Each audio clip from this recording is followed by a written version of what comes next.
Rode. I'm the director of the Center on the Legal Profession, and it's my great pleasure to welcome you here today for part of our Lawyer Leadership program. And before I introduce our distinguished speaker, I just want to give a shout out to Lucy Rica. Where is she? Who is the executive director of the Legal Profession Center and who does so much there she is, to make these events possible. There are few lawyers in this country that are more deserving of being included in the Lawyers as Leadership Series than Bill Lee. He is one of the world's leading intellectual property litigator who's represented a variety of technologically focused clients for more than 40 years. He's tried 200 cases to verdict, argued more than 75 cases in the Court of Appeals and Federal Circuit and state appellate courts. And some of those cases have included the highest profile patent cases of the last decade. He has managed his firm, was a managing partner at his firm, Wilmer Hale, for over a dozen years. He also has been on the Harvard faculty as an adjunct professor for over 15 years. And in his free time, he has been a leader in pro bono service. Among his many contributions was serving as a special assistant to the Massachusetts Attorney General for the purposes of investigating alleged incidents of racial bias in the Commonwealth's court. He's a senior fellow of the Harvard Corporation, which is effectively the chair of the board of trustees there, and is currently enmeshed in a search for the new president, which he just told me takes about 350 meetings. So that puts all of our lives in perspective. He also brings a unique perspective on diversity-related issues to his thoughts on leadership. He was the first Asian American member of the Boston Bar. He's going to tell you a little bit about the challenges that presented for him, how he got to where he is, and what leadership challenges and lessons he's learned along the way. So thank you, Bill, for making time for this in an incredibly busy schedule. Thank you.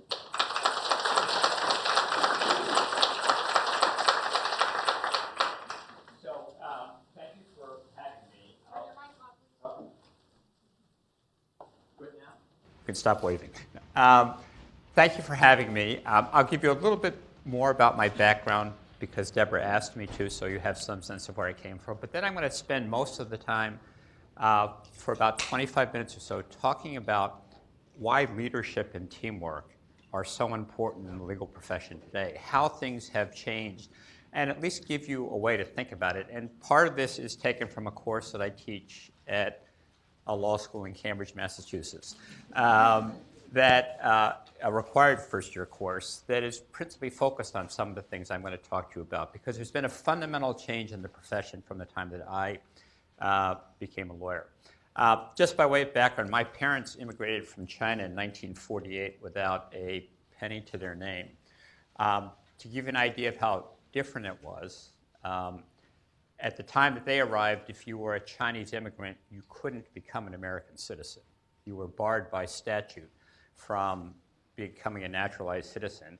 I'm not named after my father in large part because he didn't have an American name, because he didn't need one, because he wasn't a citizen. I sat with my mother when the neighbors voted the restrictive covenants. If you've been in property, you know that was a way basically to maintain some sort of segregation in neighborhoods, and the neighbors decided whether they wanted a Chinese family in the neighborhood. And when it came time to go to high school and go to the honors program, I was told that I wasn't qualified because English was a second language in my family's household. Now, with that as a background, it all worked out fine, right? So it's not an excuse. It's just a little bit of where I came from. And Deborah and I were giving a presentation at Apple where we talked to folks about where we came from, in part because one of the great benefits of a legal degree, one of the great things that you'll have as you leave Stanford Law School, is the ability to make changes in the lives of people who came from backgrounds like my family did and I did.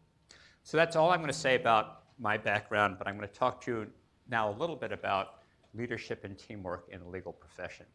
And part of what I'm going to talk about is in an article that Ben Heinemann, who was the general counsel of GE for years, David Wilkins, who is very much focused on the legal profession at Harvard Law School, and I wrote a few years ago about the profession and the state of the profession and what has changed. And one of the frameworks that we talked about is the multiple roles of lawyers. The first role, which I'm going to identify for you now, is analytical thinker. Anybody recognize who that person is? All right, so that's one of the great analytical thinkers of all times. It's Madame Curie, right? Who some of you will recognize, some of you won't. But a really superior, gifted analytical thinker, but someone who, for the most part, worked on her own. Worked on her own projects, worked on her own research, made her own developments, developed her own inventions. 45 years ago, when I came out of law school, this is what lawyers did. We were supposed to be gifted analytical thinkers. We, for the most part, worked by ourselves. We, for the most part, came to conclusions by ourselves. And it was that ability to be a gifted analytical thinker that was the core of being a lawyer. I'm not going to talk any more about that today because all of you who are at Stanford Law School are gifted analytical thinkers or you wouldn't be here. But it is only part of being a great lawyer today. And there are two other roles that I'm going to focus most of what I talk about today on that are critical, in my view, to being a really effective lawyer. So the second role is leader. Now, I'm going to give you an example of a leader, and you're going to know what my team sports affiliations are. So here's my leader, right? Now, this is easier to show in Boston. I'll tell you two things about this. I pick it intentionally for these reasons. One is leadership, although key to the legal profession today, is not discipline dependent.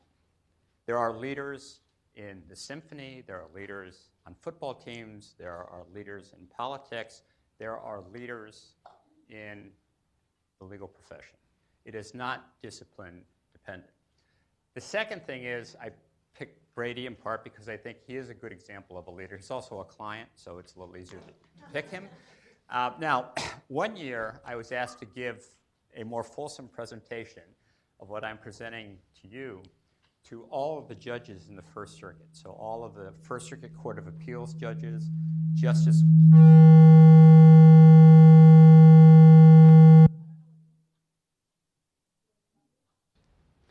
Okay.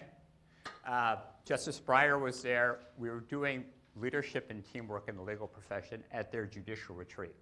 So I prepared the PowerPoint that had the slides I'm showing you at the outset here, and it had Brady as the leader. And I sent them to all the judges on a Wednesday. On Thursday, the Deflategate report comes out, right? And he's being penalized and sanctioned, and I'm sitting there going, what am I going to do, right? I've sent this out to a whole series of judges, and now the person's been penalized. And I decided I couldn't do anything about it. And happily, I was in New England when I did the presentation, so when Brady's picture came up, most of the judges clapped. It was perfectly fine anyway. But the idea of using him is that leadership is not discipline dependent, and we can learn an awful lot from other disciplines about leaders. The third critical role, and the role I'll focus on here today, is that of wise counselor. And again, it's not discipline dependent. So here's my favorite wise counselor, right? Now, he's my favorite for two reasons. The first is, Yoda is like the ultimate wise counselor. Did he ever steer anybody wrong? The other is it has special meaning to me because my son, who's now 40, I took to the first Star Wars movie, and it was the first movie he'd ever gone to. He was 4 years old. It was like way too early, but I didn't realize it. And so I took him into the theater. We sat in the middle of the theater, and he was doing fine, and then the Sand People came out. Do you remember the Sand People from Star Wars? He gets up on his chair, stands up on it, turns his back to the screen, and starts screaming at the top of his lungs, right? So I grab him by the collar and take him out. After 20 minutes, he said, I'm ready to go back in. So Star Wars has a special meaning to me, and Yoda has a special meaning to me. But these are the three roles.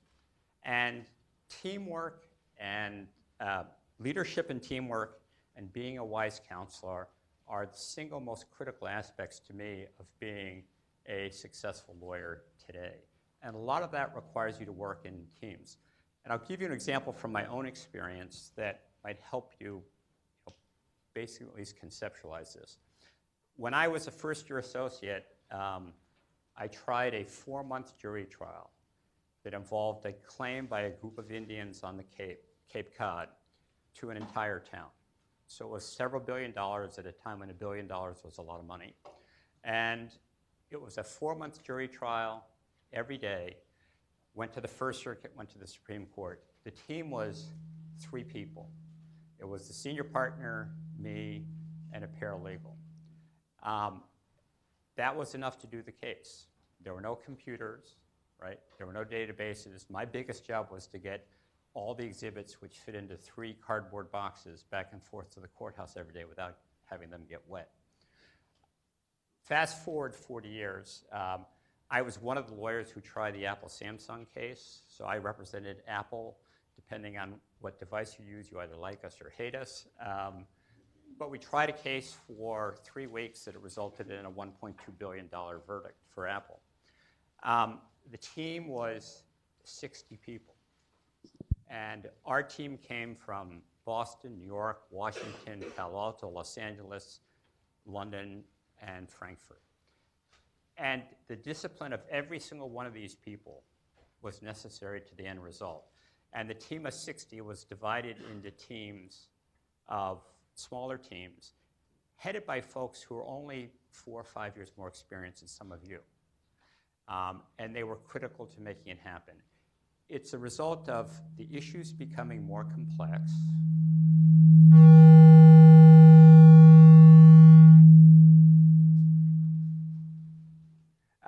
I also could lose this if you want me to. Okay. The issues becoming more... Was it coming from this microphone here? No clue. Sorry. It's okay. Let's turn this one on and then I'll others off. Is the one on the table talk to you? Yep. One more thing, sorry. Okay, sorry. It is this one's really hot. Okay, now go. Okay. Can you hear him? Can you hear me? I can. Okay. Okay. All right. All right, good. That example, anyway, for me captures the complexity of the facts, the technology, the law, and the stakes that are now common in what we do. And it's the reason that these multiple roles are important to being a lawyer. Now, when I teach the course at Harvard Law School, one of the things I try to do is to get people's attention focused on the importance of teamwork and why the team can be beneficial. And so every year, everybody's coming back. It's after the holidays. You know, it's like 2 days after the first of the year. No one wants to be there. Unlike Palo Alto, it's sort of cold and snowy. And you're trying to tell folks, well, we're going to talk about leadership and teamwork, and you need to capture their attention. So every year at the outset, the partner of mine, Lauren Fletcher, who teaches the course with me, and I give the students a questionnaire. And this is the questionnaire from a few years ago. What's the average consumption of milk per person in the United States? How many symphonies did Mozart compose? What's the world record for the women's long jump? What's the 60-second prime number? Lauren went to MIT, so the prime number question's in there for her. What is the number of individuals who served as justices on the Supreme Court of the United States? You get the idea. Lots of different disciplines. Then we have everybody answer the question individually and give their confidence interval.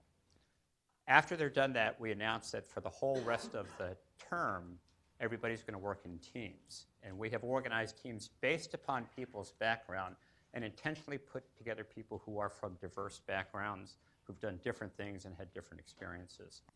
And after we do that, they then go back and answer the questions again.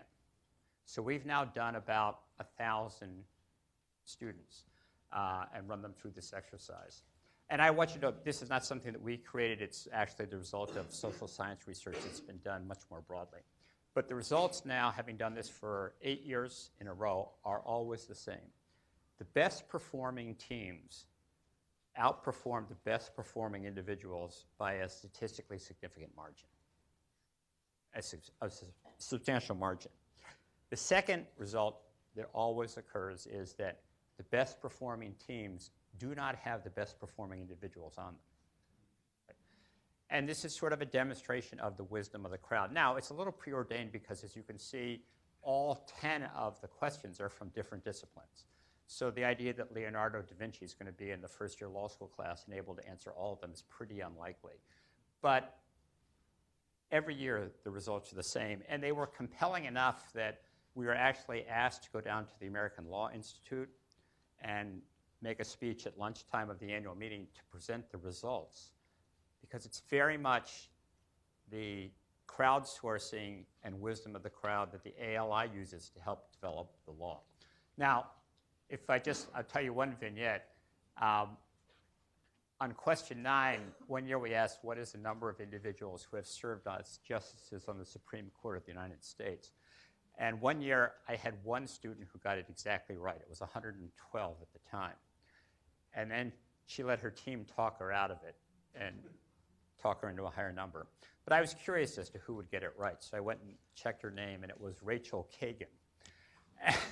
So I called the dean, Martha Minow at the time, and I said, Martha, do I have Elena's niece in my class? She said, yes. So I went to Rachel, and I said, look, Rachel, if you take nothing else from this exercise, if someone asks you how many Supreme Court justices there are, and your aunt's one of them, don't let them talk you out of the right number, right? But when we present the results, and every year, I'm not going to show you the detail we do it in because we don't have time, but every year you could hear a pin drop in the classroom because people can see the power of the team. They can see the power of the collective wisdom. And we can actually show folks with a computer program we've designed how the learning has occurred within the team. And that sort of gives us a momentum then to carry the course forward with people working in teams, and people get the idea that, I get it, teamwork counts, leadership counts. So what is leadership? And I'm going to give you three quotes. The last one will be at the end. But they're quotes that I think capture what leadership is. And the first comes from an article that was in the Harvard Business Review. And I'm going to start with the second sentence, because the second sentence talks about what leadership is not. It says that leadership stands in contrast to management, which involves keeping the current system operating through planning, budgeting, organizing, staffing, controlling, and problem solving. Now, these are critical things. I have a thing on my wall that my assistant, when I was managing partner, made for me that has a quote from Thomas Edison that says, vision without execution is hallucination, right? If you don't do what's in the second sentence, you can be the greatest leader of the world and nothing good's going to happen. It's important, but it's not leadership. Leadership is in the first sentence, and the first half of the sentence is something that intuitively you all would have come to, I think, which is leadership is about developing visions and strategies. It's what we expect our leaders to do. But the second half, to me, is the key, and it's what distinguishes great leaders from people who are not. And it's the empowerment of individuals to make the vision happen despite obstacles. The leader is the person who makes it possible for others to achieve and succeed, not for others to allow the leader to succeed and achieve. And that's a key. It's the empowerment of individuals to make the vision happen. The second quote comes from Deborah, from her book of a few years ago. And I think if you think about the second half of the first sentence I just talked about, this is very much the same thought. Leadership is a process, not a position, not a relationship, not a status. A title may give someone subordinates, but not necessarily followers. And that's because the leader is the person who empowers the others to succeed, and it's a critical part of the process. Now, when I teach this first part of the course, what follows, but what's not going to follow here, I actually teach a case study based upon the Chilean miners. Remember the 33 guys who got trapped down in the hardest rock in the world? And we do a case study of the Chilean miners, and we look at how they functioned as a team, who was their leader, and we also look politically at the president of Chile who took a leadership role in a very counterintuitive way. So we're not going to do that today. But at the end of that discussion, what I try to relate to folks is 10 principles of leadership.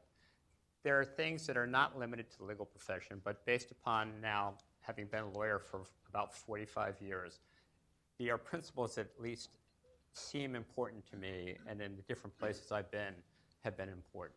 So what are the 10? So a leader needs to be confident, inspiring, and optimistic. That doesn't mean you have to be a cheerleader. Doesn't mean you have to be a screamer. Your confidence can be quiet, right? It can be low key, but you have to be confident and you have to be optimistic. If you're going to practice law, or if you're going to do many other things, there are going to be dark moments, right, in anything that you do.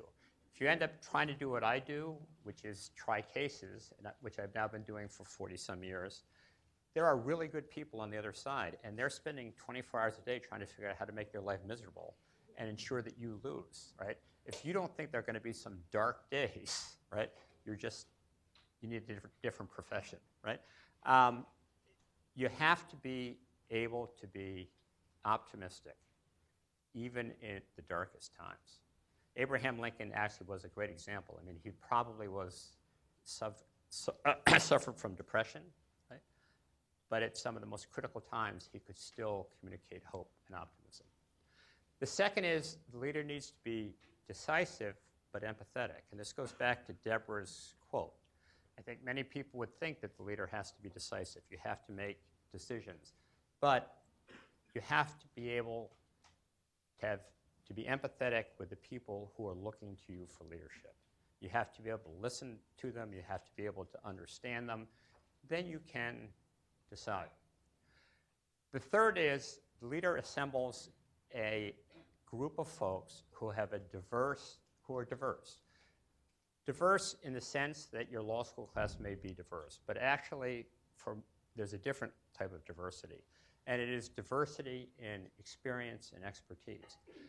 When I put together a team at the firm to do a case, I actually think about the strengths and weaknesses of the younger folks who work with me.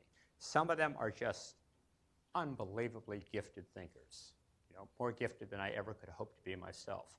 Some of them are unbelievably gifted writers. Some of them are great on their feet. Some of them will make sure that no detail will go unnoticed and nothing will fall between the cracks. Every single one of them has strengths, but every single one of them has weaknesses. And the key is to put together a group of folks who collectively have the strengths you need.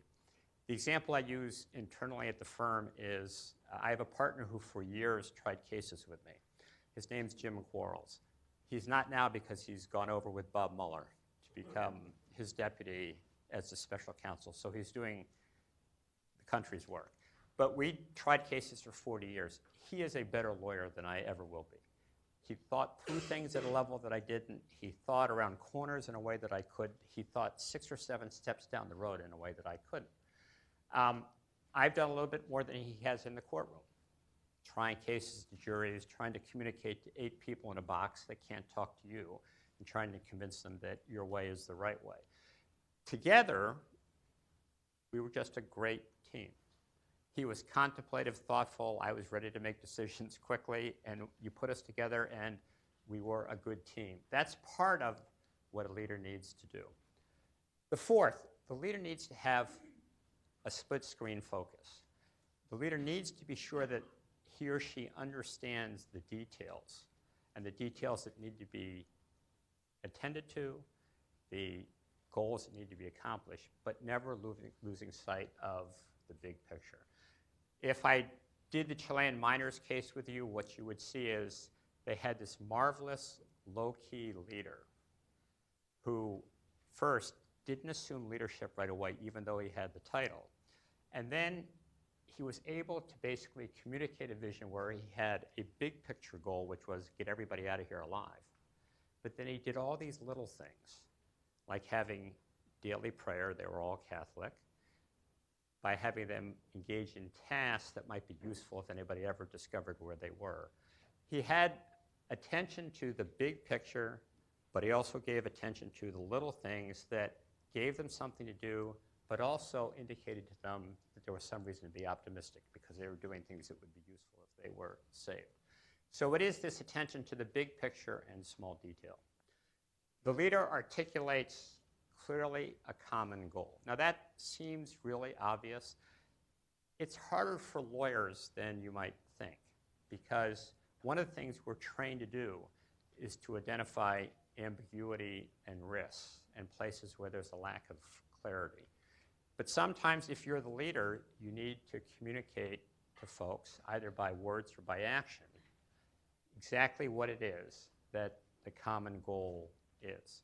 And you have to set it, you have to say it, and you have to believe it, and you have to repeat it. The sixth is to communicate, communicate, communicate. Now, you might say, why do you say it 3 times? And here's the reason why. The first part will be completely intuitive to you. Communicating is done in part orally. It's done in part by writing. And you're trained to become good communicators in writing. You're trained to become good communicators orally. The third part is the most important part of communication as a listener. As a leader, and it's the ability to listen. It's the single most important part of communicating as a leader. It's the ability to listen. There is a lawyer who is the dean of the Graduate School of Education at Harvard, who just was appointed the president of the University of Virginia. And I think he was out here speaking a week or 2 ago at the law school, at your law school. Jim Ryan. He calls it generous listening.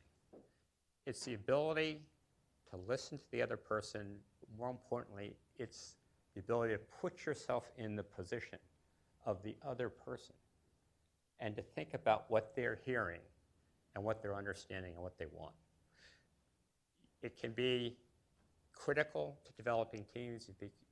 It can become critical simply to being a lawyer. I mean, if you do what I do, I've spent my life putting 8 people in a box and trying to communicate to them through opening, closing, cross-examination, direct examination.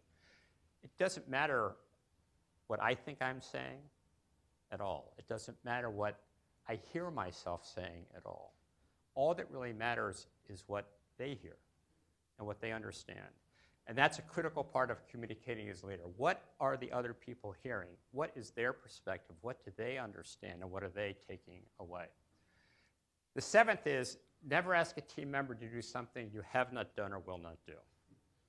The leaders who ask people on their teams to do things that they are unwilling to do themselves lose their credibility and their ability to lead quickly. Now, this one used to be phrased, never ask anyone on the team to do something you will not do. And the young partner, Lauren Fletcher, who teaches the course, they pointed out that when we're on trial now, I won't stay up all night any longer. At 67 years old, you can't, right? It's just, you can't. So we changed it to never ask anybody to do something you haven't done before or will not do, right? So it's perfectly honest. But you have to do it by example. The 8th is the ability to persevere in the face of uncertainty and reset goals. You have to be able, there is no predictability to what we do or how it will unfold. And you have to be able to evaluate what's changed, to reset, to change your goals.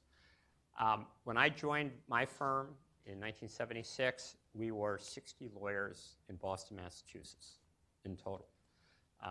You know, if you traveled to Washington, D.C. once a month, it was a big travel month. Right? We had a great reputation. We had a great firm. If we had let our goal be, let's be a great Boston firm with this practice forever, we would have gone bankrupt. And our ability to reset the goals of the firm to become more national, more international, was critical to our survival and ultimately our prosperity. The 9th and 10th are, to me, the most important. And if you go back to the quote I gave you about empowering, I think that they are the ones that you'll see why I think the empowerment is so important. The 9th is the leader treats every single member of the team with respect and collegiality, right? Why? Well, the easy answer is it's the right thing to do. It should be the way you treat people, whether you're a leader or not. But the second is, if you want people to succeed, if you want people to help the team succeed, they have to believe. They have to believe that they're important to the process. They have to believe that you respect them. They have to believe that you want them to succeed. And so treating every single member with respect and collegiality is key. And the 10th, if you carry away nothing else from today other than lunch, is this. You have to always have the back of every team member. The day that a team member thinks that you as the leader don't have their back is the day the team starts to fall apart. And you are going to be in situations very soon where you're going to be part of a team and someone is going to do something differently than you would have done. Someone's going to do something differently, and the result is not what you're going to have hoped for. And that is the place, that's a time when what you have to do is say, it's fine, right? I'm behind you. I'm with you. You did what you thought was right, and I stand with you. That's part of empowering people. It's letting them know that you always had their back. Now, I'll give you my own anecdotal statistic that I think makes it easier to do this. I think actually, if you let other folks make decisions. So when I come into a room with the younger folks on our teams now, I will never say what my view is at the outset. Because if you're the oldest person in the room, you say it's your view and then they stop talking, right? Right? And everybody thinks it's right, and a lot of times it's wrong. So we'll go around the room, and we try to start with the youngest folks in the room, who may have the most creative ideas and newest perspectives. And then we'll come to a decision. And what I found doing that process is this. About 80% of the time, we come to the same decision I would have made if I just said, here's what I think we ought to do. But we've gone through a process where everybody has talked about the decision, they've talked about why we're making the decision, and they believe it's their decision. Right? They believe it's their decision. About 20% of the time, I would probably have made a different decision. But of that 20%, half the time it doesn't matter. It just never becomes something of consequence, literally. So you're dealing with that 1 out of 10, 1 out of 20 times when you would have made a different decision, and you might have wished for a different outcome. And I think the answer is this. Whatever benefit would have come from your making the decision and having that decision be different in that 1 out of 10 times or 1 out of 20 times, it pales in comparison to the benefit you'll get from the people in the room believing that they have the power to make decisions, they have the power to implement decisions, and that you have their back when the chickens come home to roost on whether the decision was right or not. So the last thing I'll do is give you a quote that my father gave me the day that I became the managing partner of our firm. It was 1999. And my dad, as I said, immigrated from China. He was a theoretical physicist with his PhD, and just someone who I had enormous respect for and gave me good guidance during the course of his lifetime and mine. And he handed me a piece of paper that had this quote from the great Chinese philosopher. As for the best leaders, the people do not notice their existence. The next best, the people honor and praise. The next, the people fear, and the next, the people hate. When the best leader's work is done, the people say, we did it ourselves. This is the empowerment from the Kotter quote. This is the process and relationship from Deborah's quote. That's really what leadership's about. It's not about charismatic, cheerleading. It's not about commanding people what to do. it isn't outside the context of a battle leading people up the hill. It is actually empowering other people to say at the end of the day that they've succeeded themselves. And it's more important today than it's ever been in the legal profession just because of the complexity of what we do today. So I think that's it, and I'm happy to take questions, right? Yes? Thank you. I'll throw out the first one, and then we'll open it up. One of the things I also say in the book that you quote from is a reference to what I call the leadership paradox, which is that people get to leadership positions because of very high needs for achievement. But then once they reach those positions, to be successful, it has to be about empowering achievement by others. And that's a very difficult transition for some people, to give up that desire for recognition, which is what's propelled them into leadership positions. And I wonder if you could say a word about what you've observed along those lines that enables leaders to make that transition. And then secondly, maybe talk about a mistake, or if we don't want to call it a mistake, something you would do differently in hindsight, knowing now what you didn't know at the time.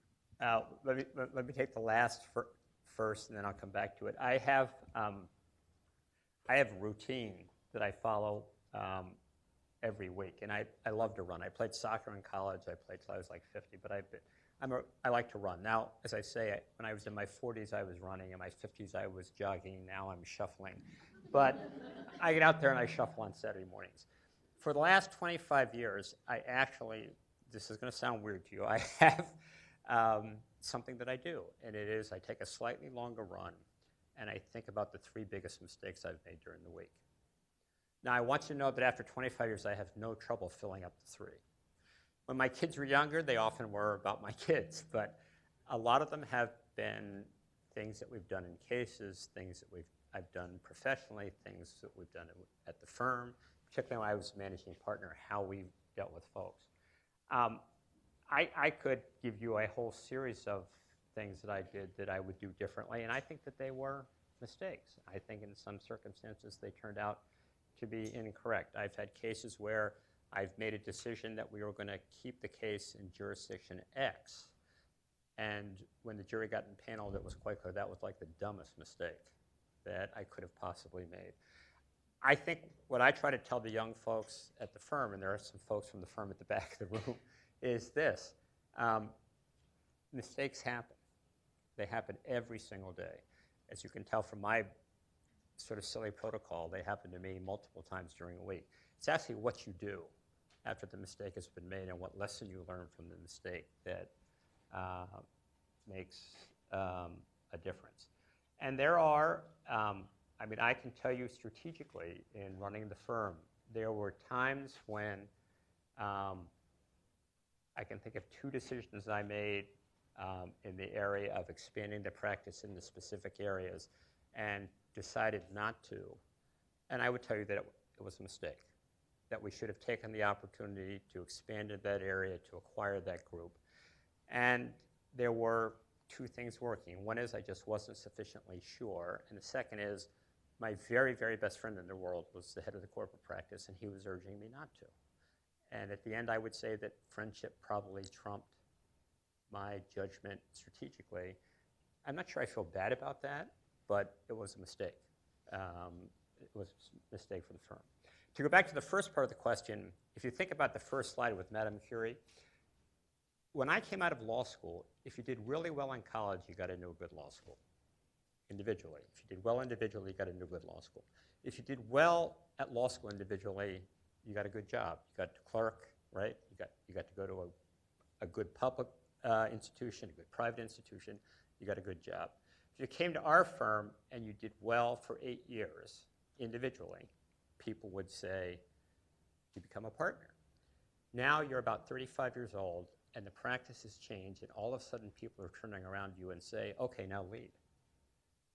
And literally nothing that you had, for my generation, almost nothing that we had done and none of the incentive structure that had been created to encourage us to work hard and succeed was directed at that. And it was, for our generation, a huge, huge issue. So when we merged, when I was the managing partner, we merged Hale and Dorr with Wilmer Cutler Pickering, which is now Wilmer Hale. We're about 1,000 lawyers. Because the leadership was my generation, we actually brought in 3 Harvard Business School professors for 3 days to do nothing other than leadership training with 50 partners who led the practices. Now, I can tell you that the day we announced this, it was not received positively, right? People thought we were crazy, right? People thought that it was a waste of time. Think about taking your 50 most important practice generators and taking them out of the line of fire for 3 days, right? At the end of the 3 days, of the 50, I'd say that we had 48 converts. 2 people were just never going to be converted, no matter what we did. But every single one of them said, I get it. This is different now. And what they learned, I think, is that, and what I try to tell some of our young leaders is, you can work an hour more or 2 hours more in a week, and you contribute 2 hours more work, and maybe you help someone along. If you spend an hour with a young lawyer talking about their career and what they're doing, and you give them some idea for what they can do better and how they can move forward, you'll get 20 more hours, 30 more hours, much more success.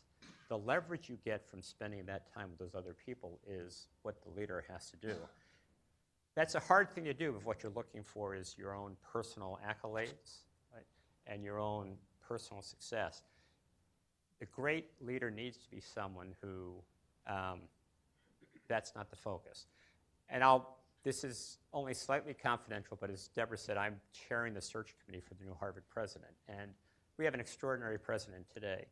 And we asked her to tell us what she thought after 11 successful years were the most important characteristics of a leader and for the next president of the university. And she said 3 things. She said, you have to be trusted, right?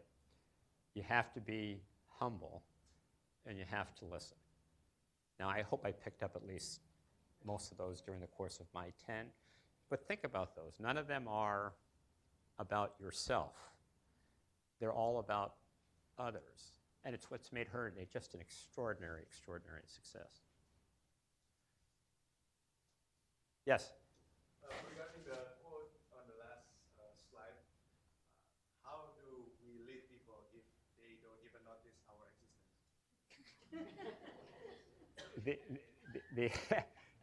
It's a good question, and I'd say 2 things. The first is that you will have an enormous number of opportunities to basically prove yourself and demonstrate that, to have people notice your existence. The second is, I wouldn't worry about trying to get people to notice your existence. I would take advantage of every opportunity I have to both be a good team member and good leader. And if you do that with a Stanford law degree behind you or many other law degrees, I promise you it's going to work out. And I'll give you the best example I can. I took trial practice from this great trial practice professor, Irving Younger, who Deborah will remember, the best trial practice professor in the country. And when he tried cases, he used to wear a bow tie, right? And he said, I wear the bow tie because when they go back in the jury room, they'll never remember my name. But they want them to have noticed me and say, that lawyer with the bow tie, right? So in 1976, I left law school and I went to try cases in Boston where most of the juries were entirely Italian or Irish, right? And it took me about 2 trials to figure out I didn't need a bow tie, right? They noticed who I was. Now, I might have thought at the time, some people thought I was crazy to do what I did. I might have worried that they wouldn't notice that I was a decent trial lawyer. They asked to notice for different reasons.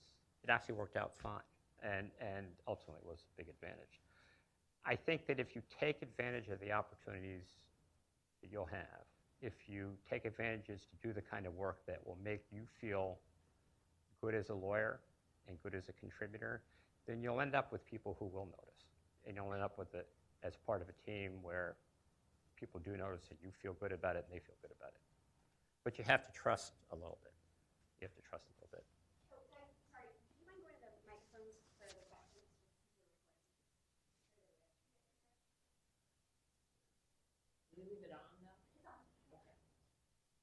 My experience is this discourages questions. Right? There Yeah. you go.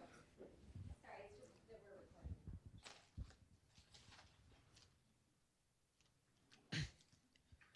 So, as a leader, ideally, you should be thinking about empowerment of your fellow team members, as you were saying. So, there are two kinds of situations, in my opinion, that a leader can encounter.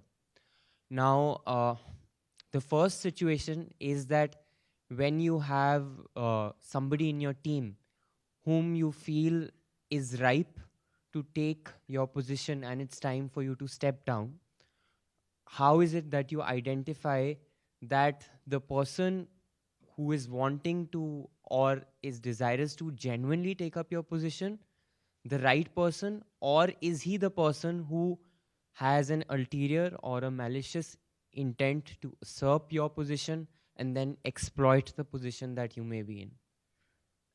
So if it's the latter category, I'm going to wash my back.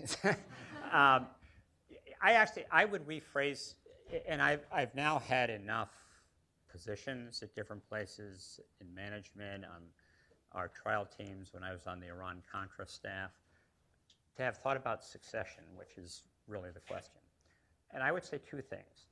I've come to think of succession less about who I think should be the next leader, and instead, who should the team that's going to be left when I leave think should be the best leader? And those are two different questions. And so I've always thought that part of the succession planning process is to think about what are things going to be like when you leave, right? And who is it that the team will feel best led by? And then I think what you have to do is you have to put in place a series of opportunities for people to show that they're not in that final category that you described, but people can demonstrate their ability, their inclination to lead.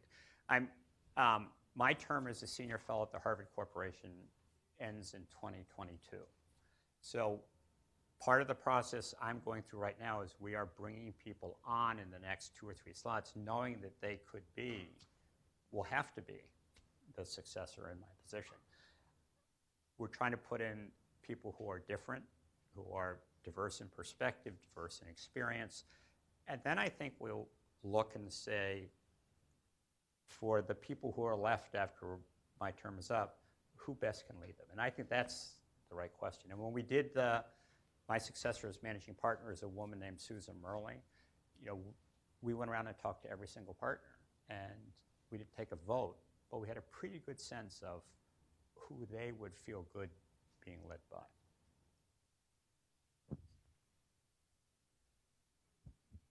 Thank you very much, Professor Lee. I very much enjoyed your talk. I have a question which relates to, I guess, leading, but not from the position of a leader. I've had the very good fortune of working with a supervising partner who's been a fantastic leader, and he's been a great mentor. But I look around me and I've seen a lot of my friends who are in the opposite position. They have supervising partners who are very busy, who have to deal with the urgencies of a busy practice, and my friends aren't very happy in the place that they are right now. And often they come to me and ask for advice, and I'm really not really sure what to tell them. And I'd be really interested in your views about what advice you would give to somebody in a circumstance like that, and whether you think it's possible, I guess, to lead from a position which is, at least in theory, lower than the leader. It's really a great question. And let me say two things. The first is that the legal profession has been going through a change. It's the reason I start my class every year with trying to demonstrate why working in groups is so important. When Deborah and I started, it very much was more your success individually. And sometimes what you're seeing today is the remnants of that or the residual effect of that, where you still have both incentive systems and compensation systems that reward people for their success individually. So the profession needs to go through a cultural change. And it's not just culture in the sense of qualitatively, it's also quantitatively, so that the incentive structure actually rewards the behavior you've seen from your mentor rather than the other. And people come to realize that that's the best way to be professionally and economically successful if the whole team succeeds. I think on the mentoring part, one of the things I do at the end of my classes, I have the 10 rules for my students as they leave the room on the last day. And one of them is mistakes happen. Don't worry so much about them. But one of them is about mentoring. And I say this, I say two things. One is, the first thing is you don't have to wait to be mentored, right? You can seek out mentors. And don't sit and wait for someone to come to your office and say, I'm ready to mentor you. The second is mentors come in all shapes and forms. When I started the firm, I worked with someone named Jim St. Clair, who had just come back from representing President Nixon and had been the #2 in the McCarthy hearings, taking down Senator McCarthy. A lawyer named Jerry Fasher, his age, who I think technically was the best lawyer I've ever met. But I had a third mentor, this guy Jim Quarles I told you about. He was a year and a half older than me. He'd just come back from the Watergate Special Prosecutor staff. He was hotter than a firecracker at the firm. Everybody wanted to work with him.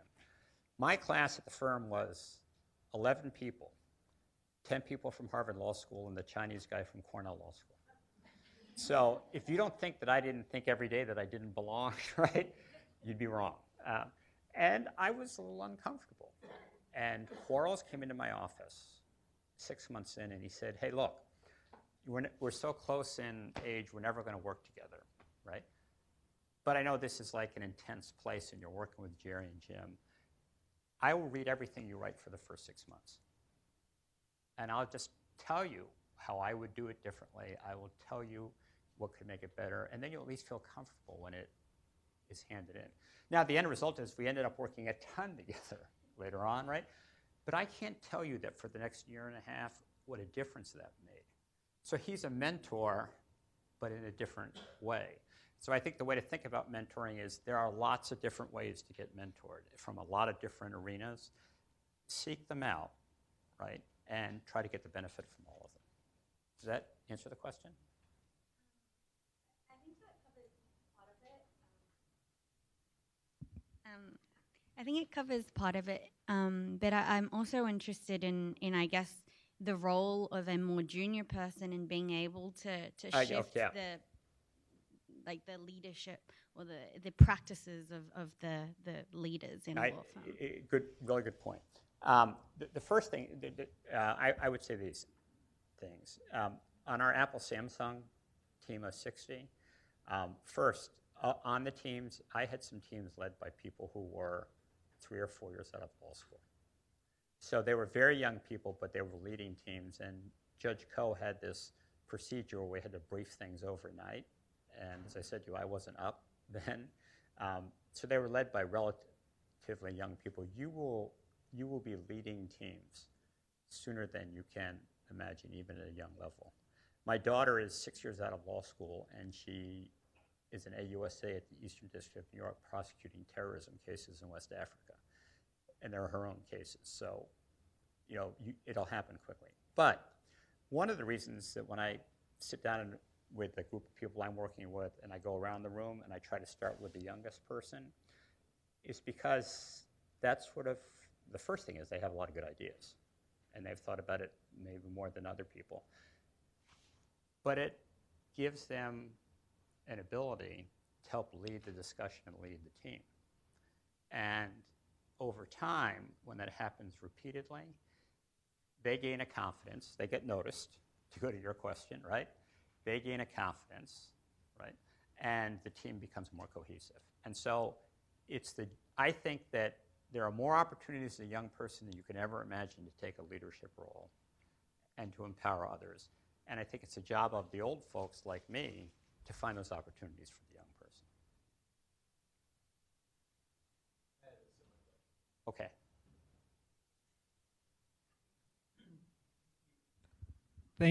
Thank you. This is fascinating. I'm curious whether you could draw some distinctions between leadership with lawyers and leadership with university presidents, and also leadership in the English language and perhaps English in America and leadership in, say, China or a Chinese language. And I ask this in the context of developing an MIT OpenCourseware centric in 7 languages online university with law schools planned and university presidents planned in all 200 countries' official languages. It's a great question. And I would say, starting with the end first, because it's easier for me to remember the end first, is the cultural, the language, the cultural, the societal differences are critically important. And it's not just in dealing with cases with clients. I mean, we have now a dozen offices, in China, Frankfurt, Berlin, Brussels. And what I found as managing partner is the same sentence in Brussels can mean something different in Germany and certainly means something different to someone in Beijing. And I think part of being a leader is understanding that people communicate in different ways because of the perspectives they're coming from. I will tell you that, traveling around the country trying cases, it's different trying a case here in San Jose than it is down in East Texas. It's different in East Texas than it is in Wisconsin or Minnesota. It's very interesting. I once tried a case in Green Bay, Wisconsin, then flew to Birmingham, Alabama, and tried another case. And I actually came away thinking that actually race was a bigger issue in Green Bay, Wisconsin than it was in Birmingham, Alabama. Because in Birmingham, Alabama, people had to confront it and talk about it. And in Green Bay, it was just much more subtle or hidden. So I think that's a big part of it. I think that the difference between universities and law firms is actually less than you think. Law firms are sort of modeled on universities. Partners are tenured faculty. Partners are contributing individually. Many of the things were the same. It's just that law firms have been moved by business imperatives to a different model today. I think the hardest part, I've said to people, the job of the Harvard presidency is one that no one can say no to, but no one in their right mind wants to say yes to, right? It's just so challenging. It is the challenge of having 50 different constituencies with 50 different perspectives and maybe 1,000 different imperatives. And finding the person who can communicate in that context is a challenge. I mean, John Hennessy did a great job here. Mark is doing a great job. Drew is just she's a historian, and she just is an unbelievable communicator. But that's the challenge.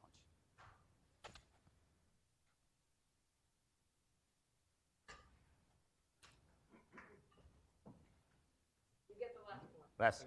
Thank you so much, because you share so much about how you in a position, you're already in the position to